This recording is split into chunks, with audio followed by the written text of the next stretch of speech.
video that people have been looking forward to for so long is finally here. Spice and Wolf 2024 has finally concluded its first season. Not even a single day has passed and a freaking announcement popped up and blew everyone's minds away, because anyone that has grown up with the series since the very first live anime adaptation first aired would have never seen in a million years that not only has Spice and Wolf been reanimated, but it is officially getting its second season. And I know this is the biggest thing that has come out in this past week for anime, and I would like to say that I'm very excited for this. And I, like I said, have made a whole entire video on what I think season 2 will be about, and knowing that it's an actual fact that it is coming is just so freaking crazy. I just want to start off the video that way because I know that the first season of Spice and Wolf, it was a combination of essentially 4 novels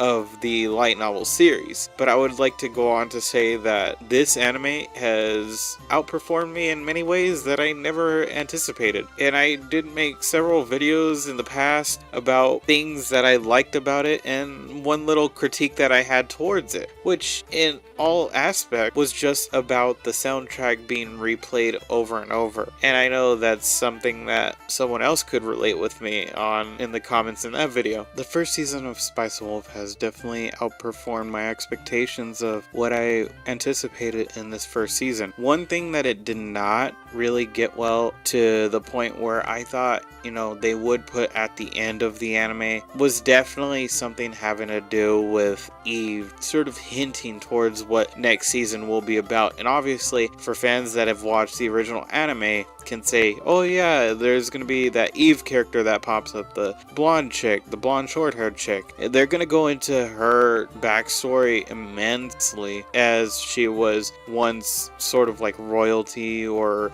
above higher classes and stuff like that. So I think that'll be fun to really dive into. What I talked about in my last video where I wanted to see this, and this in season 2, it's gonna happen. And I think that with this first season, it's definitely outperformed my expectations. Certain scenes in this series I was very hesitant on seeing, especially when it came to volume 4 of the light novels where they were in Terrio. That's basically the last 5 episodes that you see in this series is Terrio. That was what I was mainly scared for, because how are they gonna talk about, the snake god, and how are they gonna bring this power that Hollow has secretly had that you never saw in the original anime brought to life. And I think that they did it really well with bringing that power, that ability that Hollow secretly has had, and it was only shown in the light novels. They really brought that ability to life, and I know that people watching this video probably have finished the anime at this point, but the ability I am talking about is the ability to grow wheat straight from the palm of her hand. Now, this was teased in episode 24, but was never shown in actuality, that Hollow actually can grow wheat from the palm of her hand, or has the ability to grow wheat just by touching it, just from like the little seeds that they sprout from. So I think that's very cool in that aspect that we were able to see that, not only when it came to the bishop being astounded by it. At first he could not believe it. The literal miller had to drink from the holy water and the flower just to prove that obviously there's no hellfire in it, so you're not gonna get sick. And it was done perfectly well and 1-to-1 with the light novels, and I absolutely loved every second of it. It was something that was never illustrated at all. You read something in a light novel, but you don't really see it.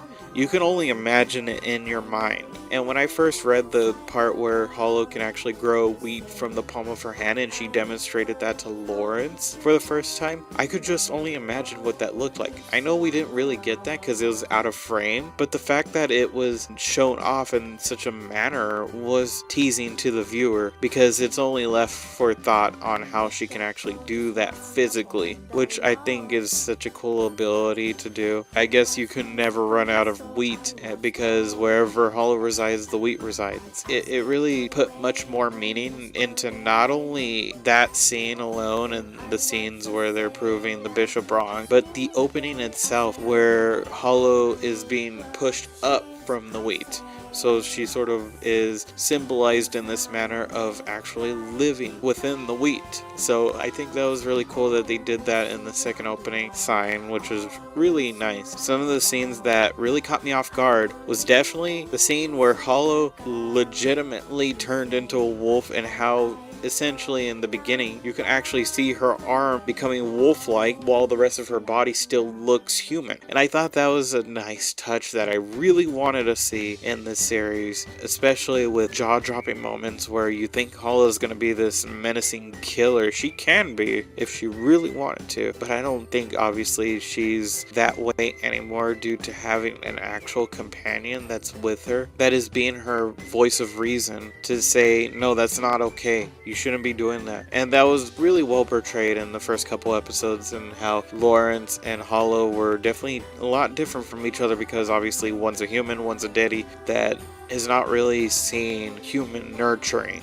In a sense, I know that there was so much teased at the final scene after the credits roll. You know, you've seen her before, and I don't even know this character yet in the light novels. I am straying so far away from spoilers right now to not know that character, because I want it to be impactful, especially me being a light novel reader. I definitely want to embrace that. Not in the second season for sure, because I don't think they could ever get to that moment in time in this second season, because season 2 is going to be essentially, I'm assuming the first half is going to be the entirety of Eve's story, and the next part's going to be the entirety of the Snow Angel story. And I know that's very presumptuous of me to say, because that's so far in the future, and if you're a light novel reader, you know what I'm talking about. But obviously, I think if they aren't going to do that Snow Angel part, then they'll probably do that part in maybe a future season after that. In season 2, I definitely think they're going to go up to actually going to Winfield, which is essentially the island of the sheep, where the sheep daddy lies, and you actually get to meet him. I know that sounds pretty crazy, and I probably spoiled a lot of the future of Spice and Wolf in the anime sort of aspect to a lot of viewers, but hey, and I don't want to spoil anything other than that, because there's so much good stuff to come. And especially the one thing I am looking forward to is Cole. I said it in my last video, Cole is coming to Spice and Wolf season 2.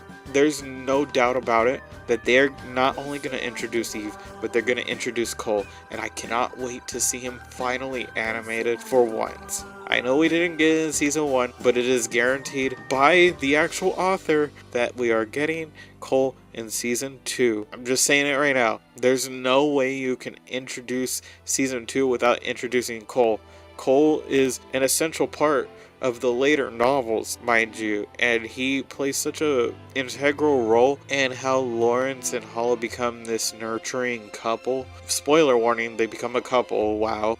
I honestly love this season. I know that Spice and Wolf has gotten me through a lot of craziness, especially when I've, really grown up. I've gotten to see, Lawrence and Hollow become these two characters that have grown in their own ways, especially with Hollow being so mature to not let her thoughts on reading these books about the moon hunting bear phase her. She's not let that phase her whatsoever, and I think that's very mature of her, especially since Lawrence was trying to help out this town of Terrio get through their crisis with the Hellfire being poisoned, and essentially that being a marketing tactic to rid all of Terrio of its resources. Essentially, it was such a mean thing to do. To also have a level head, especially when you've learned so much about this moon hunting bear, this killer of homelands, which is very saddening. And even I haven't seen the actual moon hunting bear in the light novels. Obviously, I've heard stories about it, but not once have I made it to Yoitz yet. But I'm very much looking forward to getting to read through more of the light novels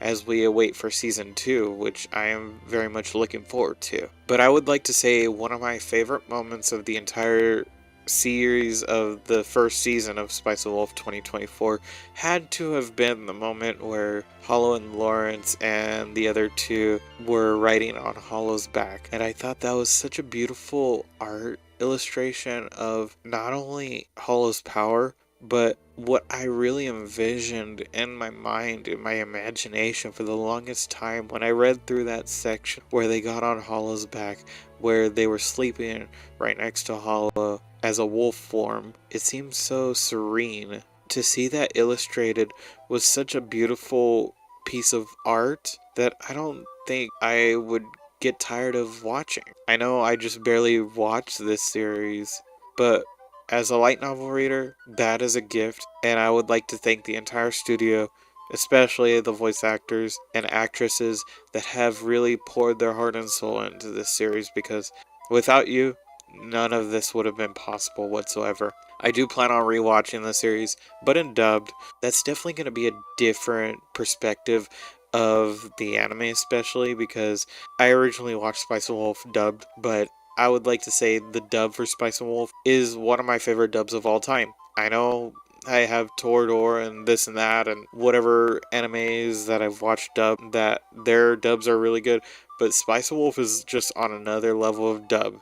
If you've ever considered watching the original Spice and Wolf, watch it. The original dub is an amazing dub that has never been topped, in my personal opinion. I don't think there's a better dub. I know that's very grand of me to say. I'm glad they returned for this new adaptation of Spice and Wolf. I would definitely love to hear your guys' thoughts and opinions on this season of Spice and Wolf. What are your thoughts about it?